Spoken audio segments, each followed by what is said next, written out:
Hello and welcome along. This is the RTÉ Rugby podcast. Guinness Six Nations is back this week. Ireland are in Wales this Saturday at the Principality Stadium.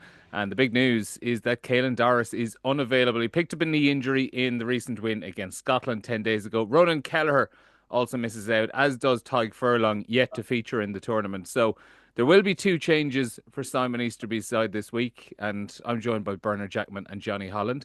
Fellas, I'm going to start with a little bit of a quiz for you. Can you tell me what was the last Ireland game that Caelan Doris didn't play in? 42 tests ago, whatever that was. Wow. Yeah. Was it 41? 42 games in a row he's played. Started 41 of them.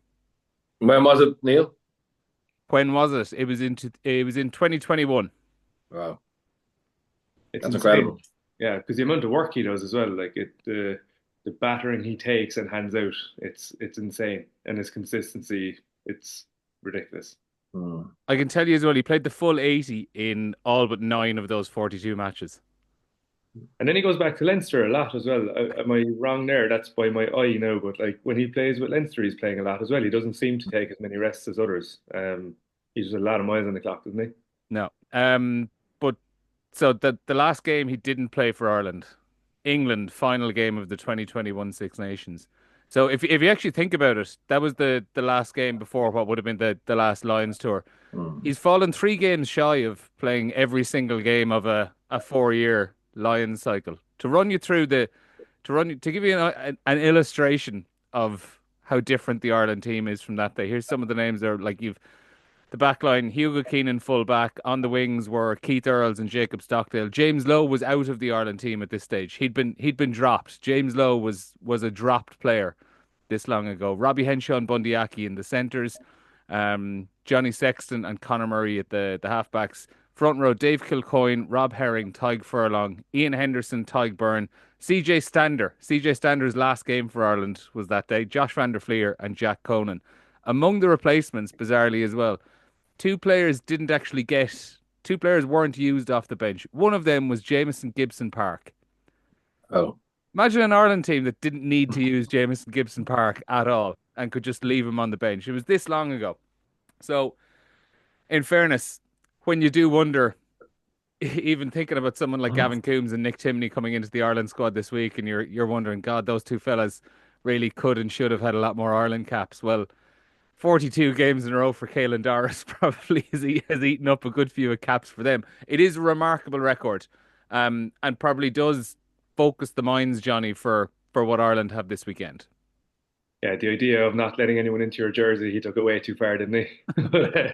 Yeah, it does focus the mind. You were mentioning at one stage, does it give a bit of focus to the team when there are injuries and you have to make a couple of changes? And I think, you never want to have to make changes as a coach, I think, but like having, someone coming in who's fighting for their spot and hasn't had that opportunity in a while. So you'll obviously get a bit of a reshuffle in that back row, but then someone will come onto the bench who hasn't had a chance, possibly. And I think that definitely gives the game an extra bit of bite. The complacency shouldn't really be there because there will be a couple of changes where lads get to put their best foot forward. And I think when you're in that Ireland environment now, like you're thinking very much the biggest competition is probably inside at the moment, isn't it? Like to try and get your spot in that team. It's not about getting a win against Wales, because if you play, they're expected to get a win, obviously, but if you get a win and don't play an 8 out of 10, you might not get your position back.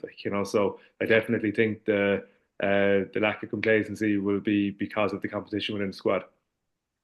It makes me wonder a little bit, Bernard, as well, that I just mentioned it. How would this Ireland team have looked or changed over the last couple of years if CJ Stander didn't retire when he did? Because he was only 31 at the time. It was a big surprise for him to retire when he did. It does make you wonder who would have missed out on what opportunities. That season, Jack Conan was obviously in the form of his life. He went on playing with the Lions. CJ Stander was playing 6 rather than 8. That was keeping Peter O'Mahony out of the team. How does his last few years look? Does Caelan Doris kind of does he have to wait another couple of years to get that look in with Ireland if CJ Stander hadn't gone away? It is funny how these sliding doors moments pop up. Yeah, and like at the time we would have felt we would have missed CJ Stander badly. And look, he was a great player, and he retired at the peak of his powers. But there was others to step up, particularly in the back row. I think it's an area where We have so much depth. It's incredible that some of the players who don't get the chance to even get into the match, not the match day squad, the wider squad, who play well for the provinces every week. And we're very fortunate. Doris, I mean, when you listen to kind of some of the criticism out there that Ireland are kind of a dad's army team, and there's no real new faces. That within like in a relatively short space time over people's careers, 10 years or 12 years of people's careers, there's a lot of fellas gone there, and a lot of new people come in. It's just we're quite consistent in our selection. I think once you get in and you keep playing well, which you couldn't argue against a lot of Andy Farrell's selections, and now obviously Easterby's in over 2 games, is the players tend to step up and be 8 out of 10. And that's why Ireland are obviously consistently in the top 3 in the world.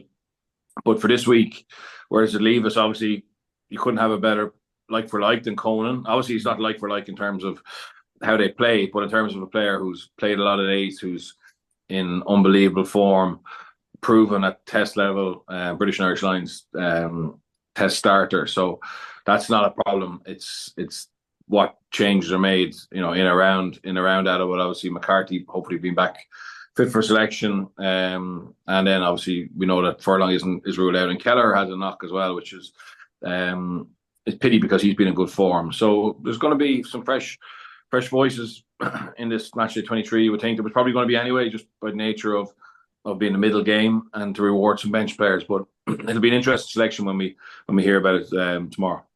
Yeah, I think that's an interesting point that Berner was making there with the form that like Jack Conan and Dan Sheehan is obviously in as well, but particularly around Caelan Doris being missing. I think if you were to look around most other countries around the world and you were to say to them, this weekend, your captain who has played your last 42 matches is unavailable, I think a lot of teams might be scrambling around to figure out who are we actually going to put in here at number 8. But word got round on, was it Friday, Saturday night, that Caelan Doris probably wasn't going to be available for this game. And instantly everyone just went, oh yeah, that's Jack Conan in to start. No real worries. Obviously, Caelan Doris is going to be badly missed, but there isn't the slightest fear or worry about what Jack Conan's able to do this weekend. Yeah, I think like even France with Gregory Aldrich, like if you were missing him, that's a big chunk of their back row gone, like in the influence that he has.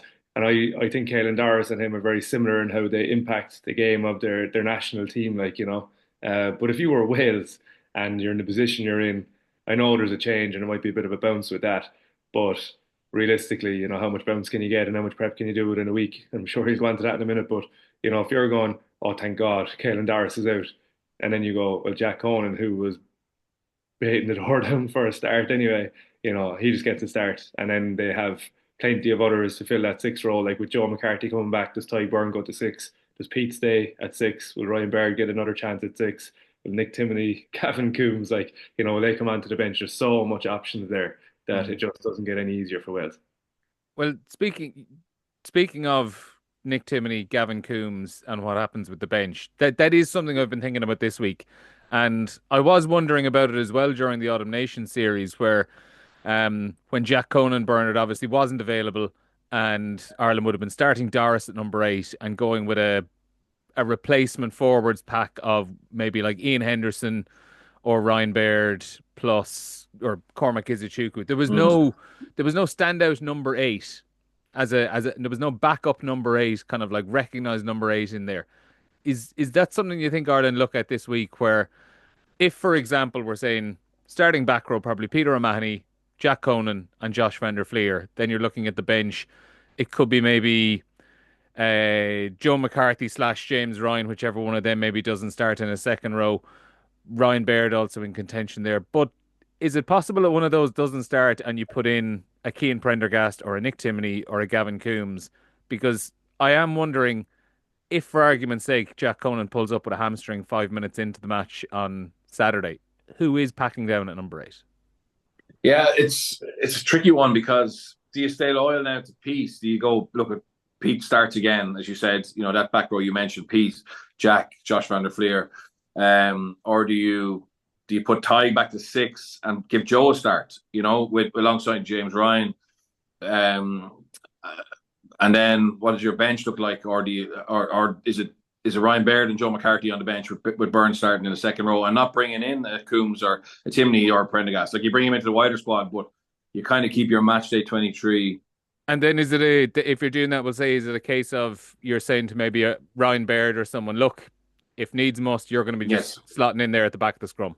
Yeah, I think so. I think they, like, when you watch them train and you see all kind, a little block every week around contingency, and there'd be no problem, I don't think, for Ryan Baird for the last 20 minutes to play ace. That's if they go with them. I don't know how happy they were or what they thought of his impact off the bench against Scotland, but yeah. See, the problem is Bar Coombs. Timney obviously can play ace, and he's played eight before, but Bar Coombs, no like for like. You don't really have an out and out ace, and his face hasn't really fitted that well. I know he's back in this time and his form has been good for Munster, but are they going to invest time in him? I would say, yeah, so be Prendergast or Timney, who's obviously back in. Look, I'd love to see Gav Coombs. I think I'd love to see him in. I just don't know.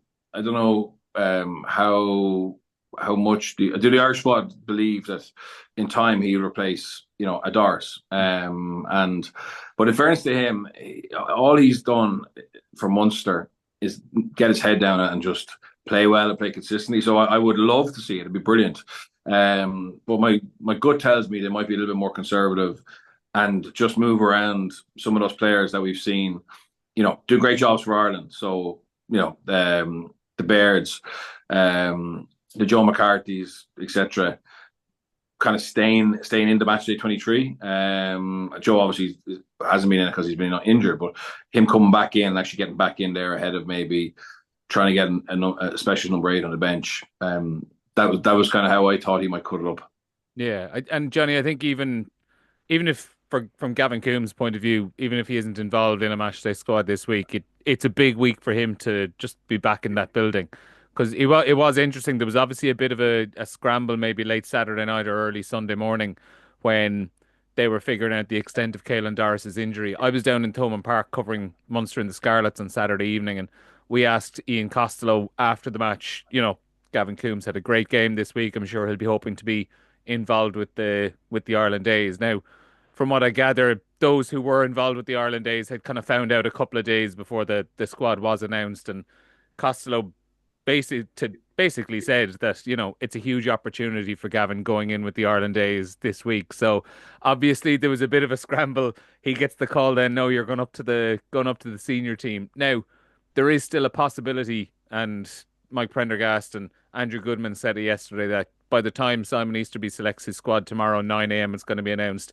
Some of the senior Ireland squad will be made available for the Ireland days on Sunday. He could be one of them. Who knows? But regardless, for someone who's been striving since the World Cup to just get his foot back in the door of that building, it has been a big week for him. And for someone like John Hodnett as well. And Nick Timoney, who's been in and out of this squad. Yeah, I think for Gavin in particular, he hasn't been in there for a bit. And with the summer that's coming up, this is a huge week to show that even if he doesn't get in this week, the summer is his kind of thing. So that's what I'd be thinking in terms of Gavin Coombs. But and it's great to see him back in. Like, obviously, for a fella like that who really plays well for his province, and even his stats. I know it's not all about tries, but like his try scoring record is a joke, and he does a lot more work than that. He's had to put his head down a good few times, even within Munster. He's gotten left out of a squad or two, and he's had to put his head back down again. So he's got a lot of resilience, but he's got a lot of power as well. And it's not like for like, but you can definitely build a back row around him with the skills that Ireland have. So I think it's huge for him going forward. I'm not sure, with the length of time he's been in camp, Ireland don't tend to do those things. So I don't see him being selected this week. But even but you could end up being needed as like the 24th man, so that's where you could end up falling between the stools of senior squad and A's. Absolutely, but I think Bert is right. I think he's going to stick to his personnel unless I don't think going to Wales with those changes and the uncertainty. I think it might have just put the brakes on some of the changes that they might have made. I think if there was no change, the certainty, the ability to preview them, I think would have been a lot easier to maybe make your 3 or 4 bigger changes. I don't think there'd be as much of an appetite when you see the kind of uncertainty over in Cardiff. But I think like Josh van der Flier will easily go into 8 if.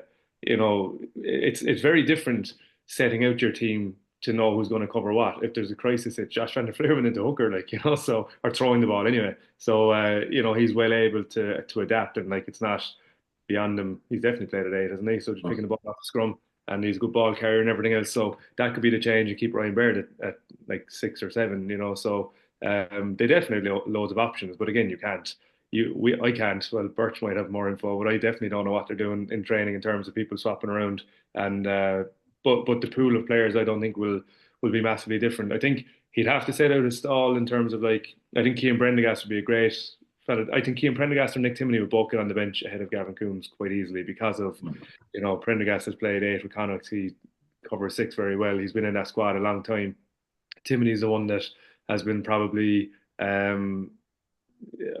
he's probably got he's been in the camp so long without getting that carrot of playing. I think he's been in squads more recently than Coombs is probably the way of putting it. Like, ahead of Coombs, like, he definitely get ahead of Coombs in terms of selection, I would say, and he could be the one as well. Just on that, it's my understanding that Ireland kind of led the way for Prendergast to play more at 8. Over the last 18 months, that they felt that was an added string to his bow and a position that he could develop in. So that would tie into it. Then if you say you leave Pete out or whatever, and you start Ryan Baird at 6, then maybe a Prendergast. If Pete goes back out of the squad for the 23, which I don't think they probably will, but Prendergast could get the nod ahead of Timoney just because he obviously has a better line-out profile. They can use Josh as that breakout player that Timoney is so good at, and age-wise as well. Obviously, he's a little bit younger, but yeah, just with Jonny, I think we're expecting players who've been in before, and Timoney has been in more recently than Gavin Coombs, to be a little bit further ahead in the pecking order. But I think for Coombs getting in ahead of Max Deegan, I think was a step forward. And I know most of the fans will be thinking, now, of course he should be, but just Deegan's been playing quite well for Leinster. Obviously, he can play 6 or 8. And I just think Gavin just needs to make incremental steps back. And I actually think he'd be better off if he's not going to be in the 23 to actually go play A's then, and show what he can do, rather than have someone else come in that A game and just catch the coach's eyes. So it'll be interesting how it unfolds. But the great thing for him is he's playing well, and the summer tour this year, there's going to be a lot of Irish back rows away, and that could be his chances again to show how he's changed as a player and listen to the feedback he's got. I think you'd like to see the big change. I think just to caveat the conversation about them probably not making changes, they'll stick to the 23. You'd love to see, I wouldn't like to see Pete out of a squad, but if Ireland are very confident and brave in their selection going to Wales, my point really is that Pete doesn't need to be in that selection for them to win the game. I think his leadership might be important now with Doris out and everything else, but for Easterby, he surely is confident enough of going to Wales with that pool of players, with a Cian Prendergast on the bench, with everything he has at his disposal, and still winning that game comfortably enough if they back themselves. Would the argument for, well, one of the arguments for keeping O'Mahony in the side be that he probably does actually need the minutes more than some other players, because he's had a few injury problems this season. He didn't feature against England because he just wasn't there yet in terms of his match sharpness. So he's only just, one game back into this campaign as well. There's a strong case to be made that you probably actually need him as much for himself and his minutes as much for the leadership as well. Leadership, yeah. Pete, at this stage of his career with minutes, I'm not really sure. I think he could plug in. I wouldn't be overly worried about that. I don't manage him, so I have no idea. But from the outside looking in, it doesn't really look like he needs to have a load of minutes to play well. I think he's one of those players that can just plug in when he's needed, Yeah, I would say that. I would agree, Jonny. I think that block of game time he got against Scotland will last him for a while. You know what I mean? He knows his own body. They know what he needs to operate. He'd be absolutely fine. So I don't think that'll be a factor in it. It's just whether they feel his skill set is important in terms of how they want to go and attack Wales or stop Wales. Few other selection bits and pieces to tidy up before we move on. Like there actually are plenty of calls that Easterby can make and viable options. We mentioned Joe McCarthy potentially coming in and being available. You'd expect him to either be on the bench or in the starting team anyway to get some game time. Then you have Does Mac Hansen come back in for Calvin Nash, who performed perfectly well against Scotland after coming in late? Does maybe Gary Ringrose come in for Bundy Aki and just rotate that midfield around, give Aki a weekend off and get some more minutes into Ringrose? Does Jamie Osborne maybe come in at full back for Hugo Keenan? Does Jack Crowley come in? And then something on the bench. Obviously, you're probably assuming Gus McCarthy's stepping up to the hooker spot on the bench, but does Jack Boyle come in and try get some minutes into him then as well? There are there are changes that can be made to the team, and there will obviously be at least two, but there are other changes that can be made, Johnny, where you could say like it wouldn't come across as sweeping changes or disrespectful changes that, they wouldn't necessarily be weakening Ireland in any way. So I'd love to see Jack Boyle.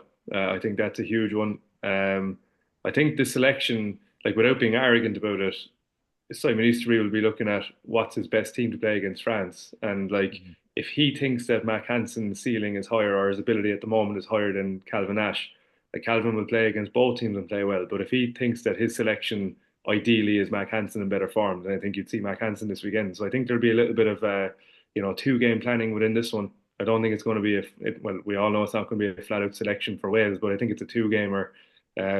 With the centres, I do think, Robbie Henshaw, Gary Ringrose is the selection. We know what Bundyaki can do. I suppose we know what they all can do, but you're trying to find that centre partnership for France as well. None of them are going to weaken you. I don't think Wales, like it's hilarious. There's a young fella there, Dan Sheehan as well. He'll come back in. Imagine Wales looking at that. It's like, Ronan Keller is injured. They'll actually be like, sometimes you're nearly like, oh, I wish he wasn't injured because they might actually keep going with him because Yeah, otherwise, it's Ireland lose Kelleher and Doris on this hand, yeah, and then you turn around and say, "Oh no, but we're putting in Dan Sheehan and Jack Cohen." yeah, it's a disgrace. Like, but yeah, you can pick any of. I don't know if they'll take Hugo Keenan out. I think they'll keep consistency there. I think they'll choose one of Calvin Ash and Mac Hansen. Obviously, I think they will go with Henshaw and Ringrose. I'd love to see Jack Boyle on the bench. I think that has to happen for this one. I'm not sure how many. Gus McCarthy will be on the bench, you'd assume. And then we already spoke with that kind of back five, the options that they have. But I do think it's going to be very much about what he wants to play against France. Who needs the minutes? Who does he need to get an answer on? And there'll be a bit of kind of forward planning with this one. Any thoughts on those burners? Yeah, I'd like Nash to go again. But obviously, I understand what Johnny's saying completely. That it really depends if you feel it's important Mac plays for France. But Nash has been top class for Ireland.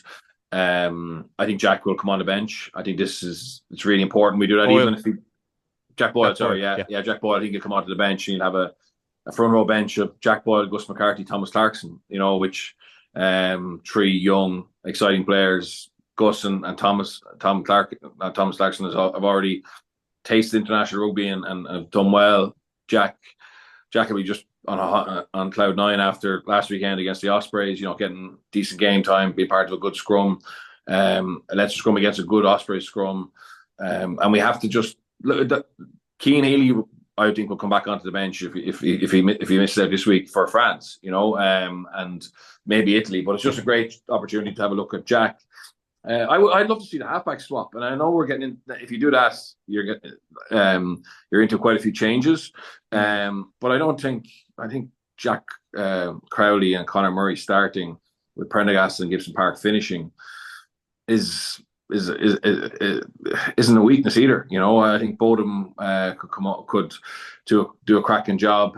Both are quality players, and especially when if you have Robbie and Gary and Hugo and James Lowe and Nash, it'll be a very, very good backline, and I think it'll be a real show of faith from Easterby, and not disrespectful to Wales in any way. It's just this is the game that I think Ireland would always look at bringing some of those bench players in. So I'd love to see that happen. Yeah, it will be really interesting to see what the team is, as I said, named 9 a.m. tomorrow morning.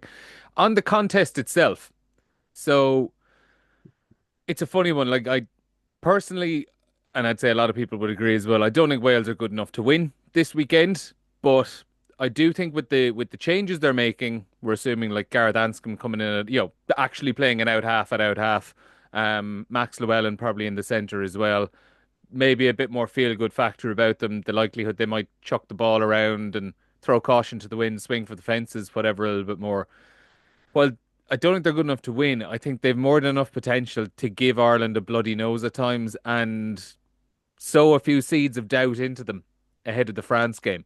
And I think back to when the sides met in 2024, Johnny, and also in round three in that middle week with breaks either side, Ireland won 31-7, didn't get those two tries to seal the bonus point until the last 15 minutes.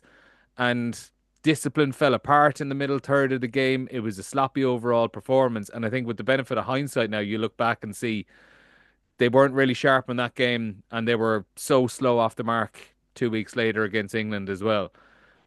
Like this, you'd assume Ireland are going to win this weekend, but they still have to go in and have the right attitude and not allow Wales put those doubts into them.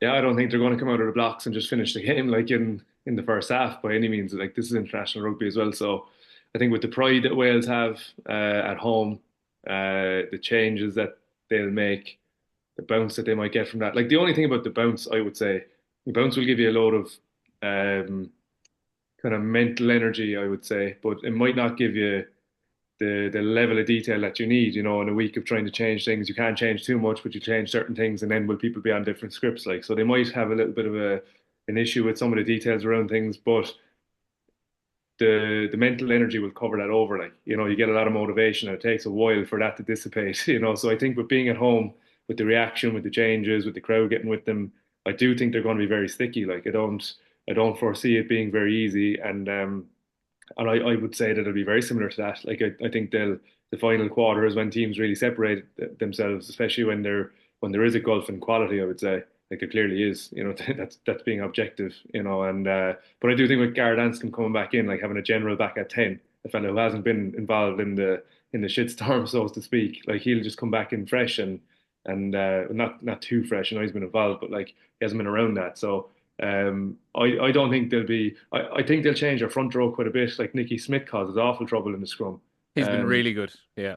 yeah, so they'll definitely get something out of that and a few selection changes. There'll be a lot of questions asked of Ireland, but they just have to stay patient. It could be ugly at times. I think they will. Well, I obviously think they'll get there, but they're going to have to stay with it, stay patient, and not make too many assumptions. Like, but you've mentioned that a couple of changes can sharpen your focus on that. Too many changes will make you a small bit more ragged, I would say, but a couple of changes and a little bit of uncertainty going over there, I think it'll put a small bit of fear into the back of your mind. And teams are generally good when they have to fear what might happen. Yeah, and Bernard, like I'd say, the only real complacency is coming from maybe some supporters or some sections Mm. of the media, where you look at the playing group, and we were speaking to Robbie Henshaw, for example, yesterday. He was up doing a media session, and he had to remind us he's never won a Six Nations game away to Wales in Cardiff. He's played there three times and he's lost all three. He wasn't playing 2023 the last time they'd won there. He was out injured at the time. Ireland have only won twice in Cardiff in the Six Nations since the Grand Slam game in 2009. This hasn't been a good place for Ireland to go across the last 10, 15 years, and the players are obviously well aware of that. This is obviously an incredibly difficult place to win historically, and unfortunately, that's what probably disappointed most people in Welsh rugby is just how they've allowed the Principality to become an easy place to play. And obviously they're on a 14 match losing run. But I think they've been underperforming. I think unfortunately for Warren, it looks like his message had stopped sinking in. We know there's a player review in November. The players are quite critical of the management, and there wasn't really drastic change going into the Six Nations. So Alex King lost his job, but Rob Howley stepped up. So it wasn't anything new. I think they've had a lot of kind of the same voices during that 14 match unbeaten run, our consecutive losses, and it needed a change. And they couldn't have got anybody better for a short-term solution than the interim coach, Matt Sherratt. So he's one of the most popular men in Welsh rugby. He's worked with a lot of these players through his time in Cardiff, Bristol, the Ospreys. It's no mean feat to begin with to be a popular man in No, Welsh rugby. it's incredible. It's incredible. His first week as head coach of Cardiff, he had 8 players contracted in the car park. He's had to maybe not deliver the news, but he's had to sit down and I suppose talk to players who are being let go because of budget cuts, reduced salaries because of funding issues. I mean, he's been in a shitstorm for the last 3 or 4 years in Welsh rugby and still is well liked and trusted. So that's a testament to him. And I think the WRU, they have gone for someone obviously internal, but who can create the type of energy that, to be fair to Gatland, worked so often for them. You know, like if you think of Gatland's methods, it was big physical players, which he had in abundance at the time, an unbelievable defence, and incredible fitness levels and energy.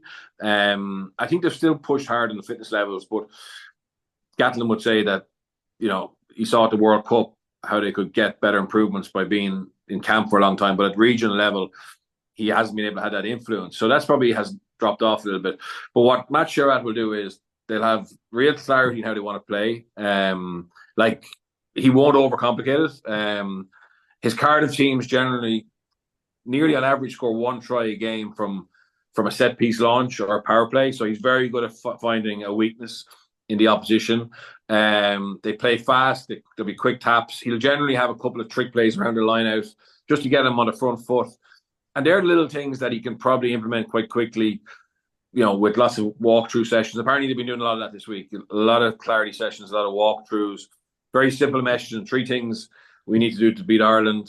From a Welsh point of view, 3 things we need to do to stop Ireland. And that's all they're talking about. He's brought in a guy, TRT Thomas, seconded him in from Gloucester. And basically, he's like an energy coach. I had him in Dragons. Like, you've never met a more positive person in all your life.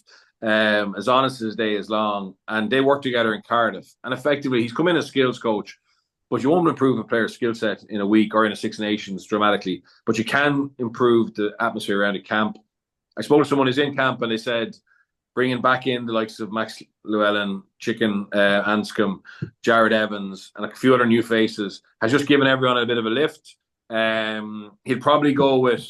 He'll either go with obviously a strong Gloucester combination, Thomas Williams, Garrett Anscombe, Max Llewellyn, which is, you know, in the centre. Or if he goes Jared Evans, he's coached him before, you know, gets on very well with him. And Wales, by having a proper 10, will automatically be 10% better, I think. You know, like, in fairness to Ben Thomas, like Matt Sherratt very rarely picked Ben Thomas as a 10 for Cardiff. He leave him as a ball playing inside centre. You get LED, I think, is going to come back in into the front row. Mickey Smith, if he starts, and suddenly with a few selection changes that are more obvious and are there for the short term, rather than what Gatland was talking about was long term, and you create a bit of a feel good factor. They believe in your methods, and you simplify the game plan to a certain extent, and you get a crowd excited by playing quick taps and a few trick plays, get you on the front foot. It suddenly then becomes a cauldron again. And are they good enough to win? It's highly unlikely. Based on what we've seen, no. But I think they're far more of a threat because of what's happened. And this may peter out. I'm not saying, like, they may end up back at the same level they were under Gatland. But probably the most dangerous opponent to be is Wales' first opponent after a change like this. So I think it's changed the game. I know the handicap is 20-something points.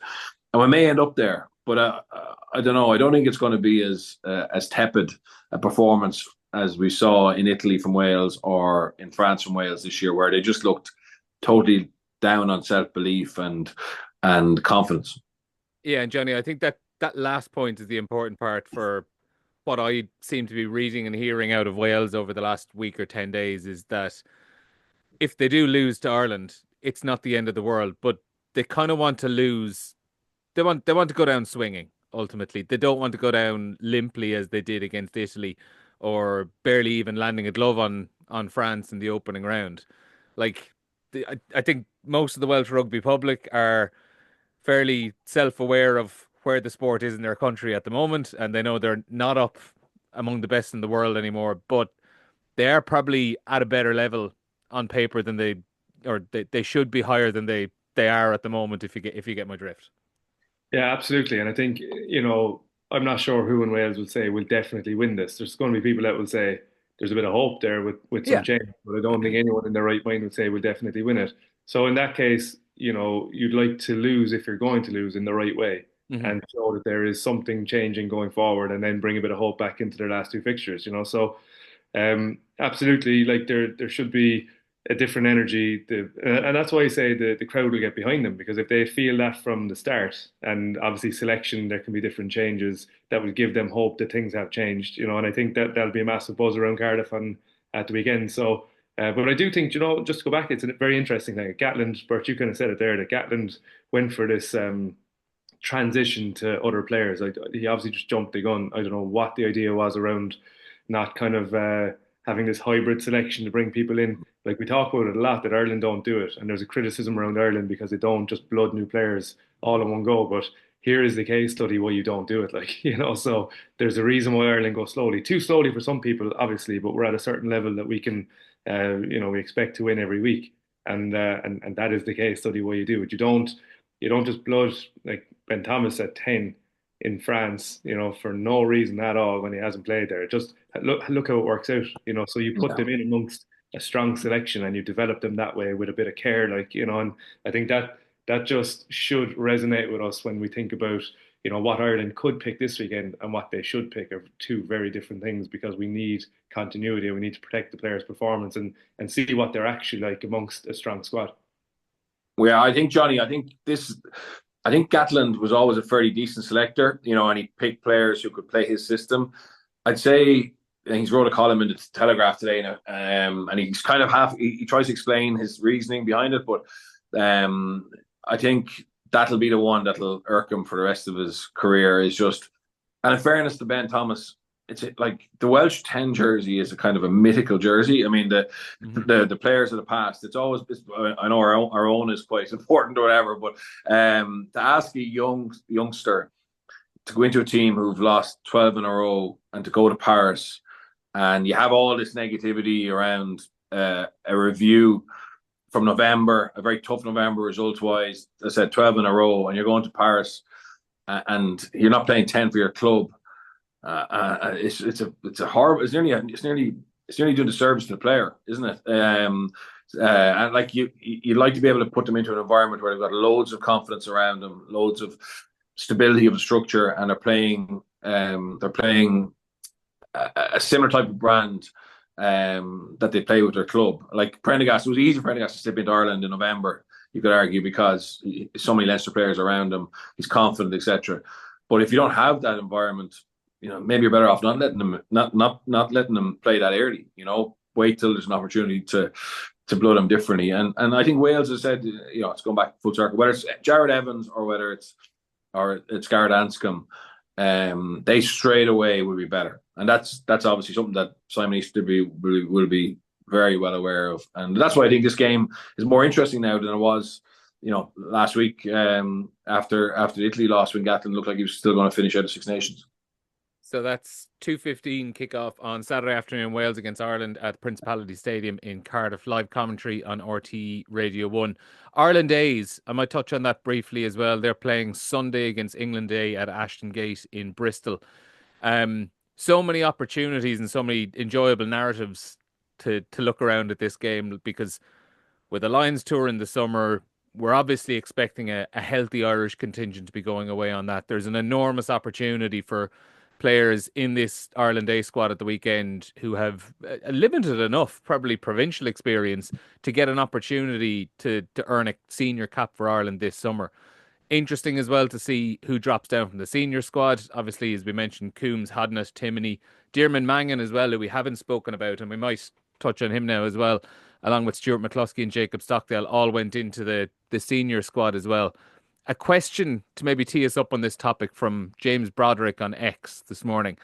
Has the pathway into the Ireland senior squad changed with provincial appearances moving down the pecking order for emerging Ireland tour and under-20 performances, with Mangan, full squad, Gus McCarthy and Hugh Cooney in the development squad getting calls with 6 or less pro games under their belt? So I suppose, is he kind of saying, is David Humphreys / Andy Farrell, are they looking at what players are doing in the under-20s and emerging or Ireland A setups maybe a little bit harder than what they're actually looking at in terms of what a player is doing for their province week in, week out? Are they kind of making their own decisions rather than just letting the the form guide dictate them?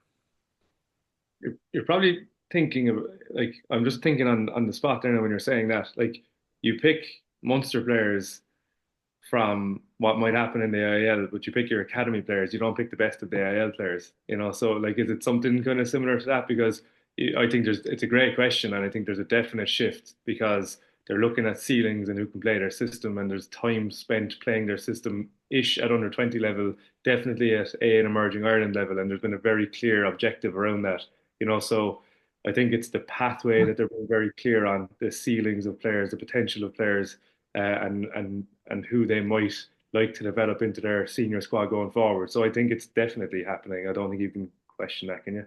Yeah, Yeah, and yeah, Bernard, like I think as well from what I would have heard over the last couple of months, there's definitely been a swing to look at the kind of crop of under 20s from this really, really impressive generation over the last 2 or 3 years of under 20s teams and try get them more involved in the provincial game at senior level as well, but also to just get them into Ireland senior camps or emerging Ireland squads and essentially just have a look under the bonnet and see what's there, kick the tires on it and get some face time with these younger players. Because I do feel that over the next few years, what we're hearing from the IRFU is that they're probably moving away from really, really honing in on winning like Six Nations under 20s titles and looking maybe at the French and English models a bit more closely, where they're probably not performing as well in the under 26 nations because their players aren't available to them as much because they're actually getting game time with their clubs on a weekly basis as well. yeah. I actually think it's even younger than their 20s, Neil. I think some of those players, it's what they've done in school and the reputation they have. It means that Andy Farrell, Simon Easterby, Paul O'Connell are already keeping an eye out for them, you know, so they don't have to do as much in a provincial jersey. Like I'm biased towards Mangan because I know him from school, from Newbridge. Tell us a bit more about him, actually. Yeah, so he was on the same team as people have pointed out, we haven't seen a huge amount of yeah, him. There's a handful of games for I Leinster. I think he's a great example of someone who is in an Irish squad not based on provincial form, you know, and that's not knocking the games he's had for Leinster or whatever, but it's based on the overall reputation and potential that I think a lot of people feel he has. So he was on the same cup team as Prendergast. Fifth year they got to a final, but it was never played because COVID. So they shared it with Clongo. So but they were both exceptional. He's very similar to Prendergast in terms of from a military background, a real leader, incredible ability to just take on information and implement it. So and he's obviously quite athletic. He's played six. He's back in the second row at the moment, but he can play both. Very physical, big strong lad. Went to UCD, and yeah, like Ireland in the 20s, obviously emerging Ireland, and it looks like he's just been plucked from kind of obscurity. But my point is that Gus McCarthy, Hugh Cooney, Sam Prendergast, Diarmaid Mangan in school, if you knew them, you'd be saying, look, they have a ceiling that's higher than a lot of the other fellas, even fellas who are above them in under 20s, if you get me. And I think that's what you're seeing now. So, especially in Leinster, where it's hard to get game time, they maybe don't need to play as much for Leinster. But when they play, it's important that they confirm what's been said about them or where they are kind of in a depth chart that we obviously don't get the chance to look at. But when you see someone like Mangan get brought into the senior squad this week, you don't be rocket science to think he's been on the depth chart somewhere, and obviously maybe his age profile, obviously Henderson's the other side of the coin. So and that's Henderson is obviously important for here and now, whereas Mangan may not be needed now, but would be important for the future. So that's what I think is happening now, and that's what a good talent ID program does. I mean, you can't, even though you want to trust your provincial coaches, ideally there's a bigger picture here where you're getting information from what your provincial coaches are telling you, what they're showing you with their selections, what those players are then showing you when they play. But also outside of that, there's the whole club game. So Mangan would have played a lot for UC, as I said. I spoke to people in Clontarf, and they reckon Cooney has unbelievable potential, you know, and that would fit in what I saw in school. But like he hasn't played a huge amount for Leinster either. But if he has an upside or a skill set, that means he will be a Leinster player in the future or another provincial player in the future of high quality. Well, then it's great to see opportunities like Ireland A, like extended senior squads, summer tours, emerging Ireland, just fit into that pathway as such in different ways. You know, other players will go and play every week for the province, and that's Keane Prendergast is a good example of that, where obviously, you know, there wasn't a position for him in Leinster Academy. He went to Connacht, and he's used regular provincial game time to push his case forward. You know, and that's in a country with whatever 150 odd pros. We kind of need to be, as we are being, a little bit more creative in terms of how we find talent and how we develop it.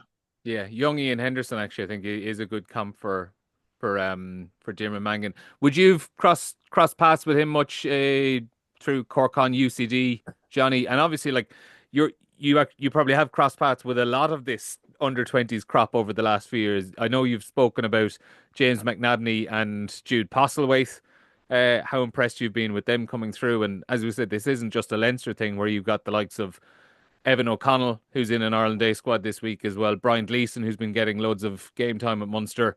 Ruan Quinn as well. You're going right around the four provinces, and this crop of under-20s are being fast tracked through. Talk to us though what you've seen with Mangan from dealings, games against UCD in the AIL. Yeah, it's very interesting for someone at my level because I actually have seen a lot of them play games against us, and that's who we're trying to preview and see who they have available week to week. They're all the players that might or might not be available, and UCD have a cohort there that are very dangerous. Like, you know, Andrew Osborne would be another one, but Diarmuid Mangan is definitely one. So, like, you know, he has played at second row, which surprised me, but he's obviously a bit of power in the engine room, you know, and his ability at 8, he's a big ball carrier. You know, he scored a try against us under the posts, I think just before half time in our home game before Christmas, and you know, of course, it was him galloping under the sticks. But you know, Bernard said that he's a physical boy. He's chunky, he's athletic, but he's got big old arms in him. He's a strong boy, so he's definitely an exciting prospect for Ireland to develop him. But yeah, like I've seen a lot of Hugh Cooney, unfortunately. He had an intercept against us 2 seasons ago. I think the day we won by a point in the end, maybe, and this seems to go either way with us in Clontarf. But Hugh Cooney kind of sparked the revival there with an intercept. We were playing too much rugby on our 10-meter line, and he intercepted it and scored under the post, and that was the revival. Eidsal King with a big climb on a restart and got them back into the game for a last ditch attempt. But I was kind of more surprised by the Hugh Cooney one because of what I've seen with Jude Postlethwaite. I thought Postlethwaite is just like, he's so unique. He's like, and I don't want to insult anyone, but like Stuart McCluskey with even more athleticism. You know, it's like the long arms for the offload. He's a big poach threat with those long arms as well, but and he's well able to play ball, very physical when he wants to be. Postlethwaite actually, he was name checked by Mike Prendergast yesterday, when he was doing a bit of media, as when he got out onto the training pitch and stood beside him, he was kind of nearly taken aback with how big and physical Postlethwaite is. I think that's why I've been talking about him, because I've just seen it. You know, we gave them a good go last game, round 18 last year, and I think it was that game. I might get my games mixed up, but he was a real standout for them when we got a couple of early tries, but he was a pain in our side, like, you know, and it's just because of the unique, like Hugh Cooney is a class player, speed, agility, ball playing ability. I just think the uniqueness of Jude Postlethwaite. But anyway, yeah, I've seen loads of them. You see him across the AIL if you watch AIL week to week, and I think that's you know, give the AIL a little bit of a plug. You see these players all the time, and look at where they're stepping up to. They genuinely play with their clubs week to week, and the availability, I think, has gone up, especially in Munster anyway. But the availability has definitely gone up, and when you see them, you see how close people are to that standard. Obviously, they do things on a consistent level all the time. They have a little bit extra, but they're rubbing shoulders with guys like in the AIL week to week. Great. That's a great selling point for the AIL, actually. If you go out and watch every weekend, and you can be the person when someone gets called up to a squad, and all your friends are going, "Who's this fella? What's he doing?" You can be like, "Well, actually, I've seen him play a good bit now over that." That's the way to do it. Brilliant. One of my good friends now, his dad is mad keen on college rugby, and He loves going to UCD. My friend lives near UCD, and he's always over in UCC as well. Just loves college rugby, but you actually see these guys coming through all the Mm. time. He's that's the rugby he follows, and there's a reason for it, you know. Yeah. Just on Mangan, I don't think he's going to be. I know he's played a lot in the back row. I think what they see is a George Martin type lock or a James Ryan, a tight head lock who just goes around bashing. Can play in the back row. Yeah, but goes around bashing people, Yeah. And I think that they've obviously compared him to. They've obviously gone and done a run on what's a year older, what's a year younger in that space, and probably felt it worked best a bit of time in him for that because we don't produce that type of player. I know Joe McCarthy is unusual, and he's a I still see him as being different. Obviously, he goes around and plays whacking people, but he's nearly more explosive. But I think if there's someone, if you can have a couple of them in the system, just bubbling along underneath, it's a nice luxury to have, and I think that's what they see in him. He does lots of good things well, but I think that's where they could see him kind of prospering down the road. Yeah, so that game Sunday afternoon, have to say, really, really looking forward to seeing that and just kind of seeing how everyone gels together because there's quite a few players that have no experience of playing together as well. That's always the fun part of these matches. Back to the men's Six Nations though, England, Scotland, 4:45 on RT2 and RT Player. We'll quickly get through these last couple of games. This match, Jonny, has the potential to change a narrative of a tournament massively because England are obviously coming in on a high. If they win again, they're absolute live contenders to win a title based on the bonus points they've picked up, and they'll ultimately just be waiting for Ireland to slip up against France, and they're in with a real shot at winning a title. And then on the flip side as well, after the way they were pretty much bullied by Ireland a couple of weeks ago, there's massive pressure on Scotland now. Yeah, there is, and I think has it been 3 years Scotland won that for 4 in a row. Four. It's time for England to get that back, isn't it? And I think this will be the one, to be honest. Scotland were rattled obviously against Ireland, but then they came back. But yeah, I think the structure of England, the physicality, I think they'll play Finn Smith and he'll direct them around the place. I like Marcus Smith. The rugby is it seems easy on the eye for a neutral, but the Finn Smith thing is real, and I you couldn't ignore what Finn Smith did against France. I completely agree there. Yeah. Even when you say it objectively, Finn Smith came in starting to beat France. Yeah. Are you ever going to change that? You'd be silly. So I back England to turn that tide a bit. Bernard? Yeah, I don't fancy Scotland at all. I think I know they've won probably won the last 4 as underdogs, but you were saying you were talking about this on Against the Head on Monday night. Like Gregor Townsend's under pressure now. No, massively, and I just think physically England will eat them alive. So yeah, I think this could be the end of a lot of Scotland's players' Lions' hopes. Another poor performance by them, or being dominated by a Lions contributing team. I think the back row in particular, it's a massive one for Scotland because if they underperform again, that's it, over. There's too much competition. Yeah, I'd love to have seen Gregor Townsend's reaction on Sunday afternoon when Franco Smith, after Glasgow beat the Dragons, said, "Oh yeah, I'd love to get back into international rugby someday." Oh, yeah. I'd say he loved that one. Last one then, Italy France Sunday afternoon. Drew last year, and Italy really should have won if it wasn't for that kick that hit the post at the end. We'll cover this game through a question on X from Dara Crowley. Do you think France are showing signs that they're getting tired of the Sean Edwards defence philosophy? I feel like I haven't seen them defend accurately and cohesively since the World Cup. I'd nearly flip that as well and say, is Sean Edwards getting a little bit tired of dealing with those French players? Yeah, I'd say so. I think Sean had a long time in Wales, and I remember at the end, Gatland was kind of making him only be around camp a little bit because he was driving everyone mad. He was interfering in all kinds of parts of the game. Now he's phenomenal, and the success he had with Wales and with France has been incredible. But maybe that message is getting old. Maybe Galtier's message is getting old. I think there's big pressure on France now to go and at least be in the hunt going into the last weekend for the championship, because obviously Fabian failed in a World Cup attempt, and obviously last year they were poor. So another Six Nations what a performance. Given, I think they have the best squad. I think the best depth. So I think there's a lot of pressure on France. I think they'll beat Italy. But yeah, maybe there will be changes this summer for France. I'm actually not sure. I think Gatland, in fairness, has done a good job of bringing some stability to the whole thing. But he will come under pressure if as I said, if they don't beat Ireland and go into the last weekend as contenders. Jonny, I just think with them, not even just with Sean Edwards, but just in general, there's been such a World Cup hangover where you think about how much emotionally and physically they probably put into a World Cup on home soil and the way it ended. They've played well in fits and bursts since then, but they don't look like the same team as they were pre-World Cup. No, there's definitely something there. Bert, did you say at one stage they just resourced that World Cup squad in terms of backroom team and everything? Yeah, everything. And in fairness, he doesn't have, after the World Cup, people took pay cuts, people got let go. No, everything was done. There was agreement reached with the clubs around player release.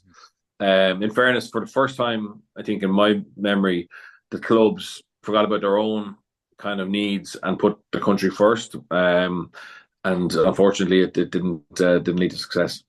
I think that's what you're saying. Like, going back to the question, I don't know if it's Sean Edwards can take the brunt of what their energy is like. There's been a massive change in energy in French rugby, so a combination of many things, I'd imagine. But if that's the environment around the place and there's less help or less wages, and no matter what, like in an environment, if you were earning more money and now you're earning less, like you'd be better off earning less the whole time as opposed to getting cut, and the energy might be different. So there's loads of different pieces kind of feeding into that. And if the mental energy is off, defensive energy is going to be following that, So, but at the same time, did they pick their team at 7-1 split, or are they rumored to pick the team at 7-1 split? I didn't see that properly, but there's definitely an experiment going into Italy. But with Italy winning against Wales, and obviously they've caused France problems in the past, you could say that there'd be another problem brewing here. But I don't know. The French reaction, I think, will be strong, and I think it'll be fairly straightforward.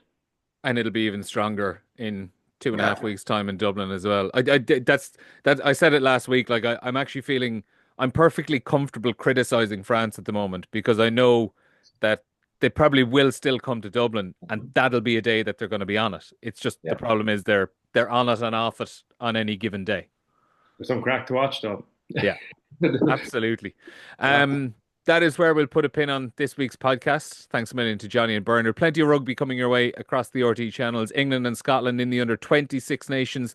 That is Friday evening from 7:05 on RT2 and RTÉ Player. England and Scotland as well in the men's Six Nations. Then Saturday 4:15 p.m. coverage gets underway on RT2 and RTÉ Player. And then live commentary on RTÉ Radio 1 of Wales, Ireland on Saturday Sport on RTÉ Radio 1. And we'll have a live blog as well. I'll be doing that on RTÉ.ie. We'll speak to you again soon.